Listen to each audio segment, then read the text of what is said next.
এটা আসলে একটা চিতা জ্বলছে।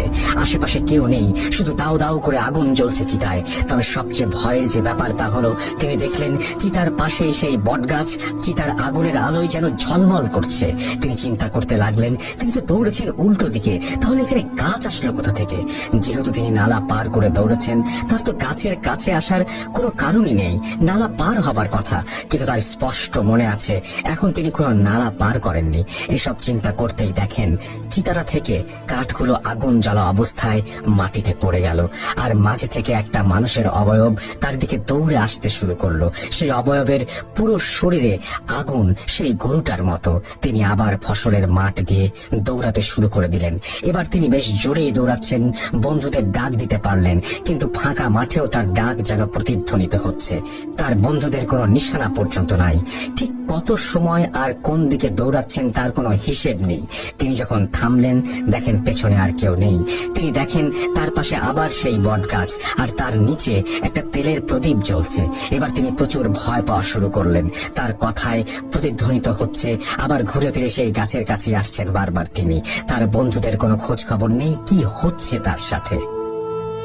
এবার সে সাহস করেই গাছটার সেই প্রদীপটার দিকে এগোয়।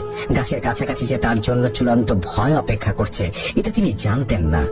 তিনি যখন গাছটির দিকে এগোলেন, দেখলেন গাছের সেই ডাল থেকে ঝুলে থাকা শিকড়ের মতো লতার প্রত্যেকটির সাথে একটা করে গলায় ফাঁস দেয়া লাশ ঝুলে আছে। তাদের শরীরগুলো এমন ভাবে পোড়ানো, অনেককে দেখে একটা মাংসপিণ্ড ছাড়া আর কিছুই মনে হচ্ছে না। চারিদিকে মাংস পোড়া গন্ধে ভরে গেছে। মনে হচ্ছে এখনই পেটের ভেতরে সবকিছু মুখ দিয়ে বেরিয়ে আসবে। আবার ভয়ে তিনি দৌড়াতে শুরু করলেন উল্টো দিকে। আর তার শুধু মনে হচ্ছে এই গাছটাকে আমি আর দেখতে চাই না। কিছু দূর যাওয়ার পর তিনি অনেকগুলো উঁচু জমি দেখতে পান। সেই জমিগুলো ধানের বীজ লাগানো। তার মাঝ দিয়ে দৌড়াতে গিয়ে আবার কিছু প্রদীপ দেখতে পান তিনি। কিন্তু অবাক করা বিষয় হলো প্রত্যেক জমির মাঝে একটা করে কবর, আর প্রত্যেক কবরের পাশে একটা করে জ্বলন্ত প্রদীপ। তিনি যে কয়টি কবর দেখেছেন তার সবগুলোর মাঝেই একটা করে রক্ত মাখা কাফন করা লাশ। লাশের রক্তে কাফনগুলো জায়গায় জায়গায় লাল হয়ে গেছে। তার চারপাশে এখন শুধু কবর আর কবর, আর পাশে একটা করে প্রদীপ জ্বলছে।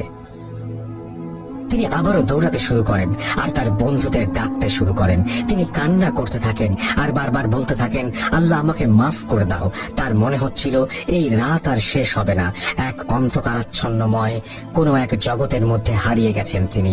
দিনের আলো দেখার জন্য এক প্রকার পাগল হয়ে গেছেন তিনি। দৌড়াতে দৌড়াতে পানি তীরের সাথে ধাক্কা খাওয়ার শব্দ শুনতে পান তিনি।